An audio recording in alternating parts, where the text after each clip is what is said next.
All right, so now the next step is we're gonna actually transform this piece of content into a script.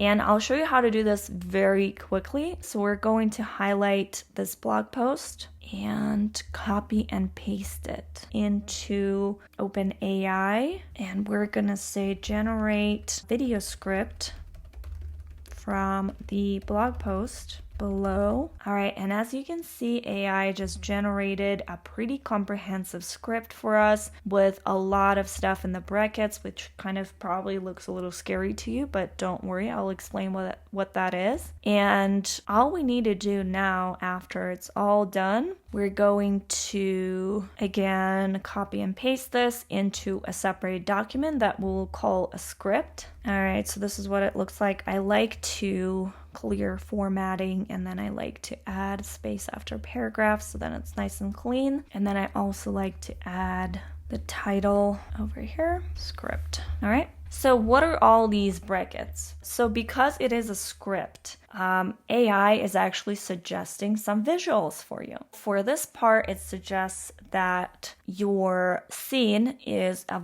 well-lit home office with a desk, computer, and a whiteboard, all right? But that doesn't mean that you have to get a whiteboard. These are just suggestions. So you can take it or leave it, you can delete it. So if you just want to kind of keep it simple and you just want a video where you just talk and maybe there is a little bit of text pop up, maybe there is a graphic here and there that you use, you don't need any of this. But if you want to make your video a little bit more comprehensive, then you can just use these brackets to include whatever visuals that you want to include, whether it's some stock footage that you can find or your assistant who's going to be editing the video, they can find some stock footage, or maybe there are some elements that you want to record off the screen. For instance, let me show you an example. So this video about hidden gems for learning content marketing, where I share my story, I would like to include some B-roll of photos from my early days in retail job, or a shot of me browsing online courses, or something like a computer screen showing online courses. That is just a screen recording of your screen that even your assistant could do. If, for instance, you don't have the time, you only recorded all the A-roll, your assistant can actually see that here you indicated that you want a computer screen showing online courses,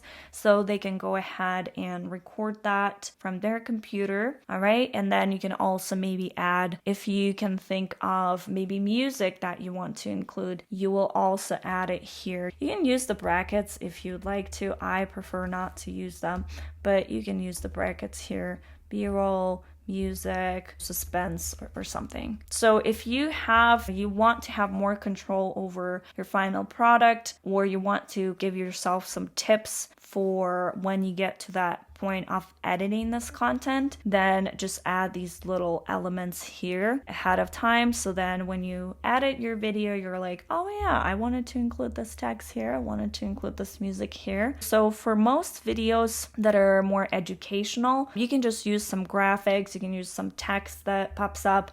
So I'll show you how to do this in videos related to editing. What you want to do essentially is to have your blog post include a little bit of other elements such as B-roll, maybe music or graphics everything added here into the script. So then when you end up editing this piece of content, you will know where to plug in different elements such as music, graphics, text, or B-roll, different video footage. So I hope that you're having fun doing this, because next week we're actually going to film this and I will walk you through the entire process. So don't worry if you don't have any experience filming content, and even if you don't have any equipment. But I do suggest that if you are going to film with your phone, to go ahead and watch a video on how to create premium quality videos with just your smartphone, so that you are prepared for that next week. All right, I will see you there.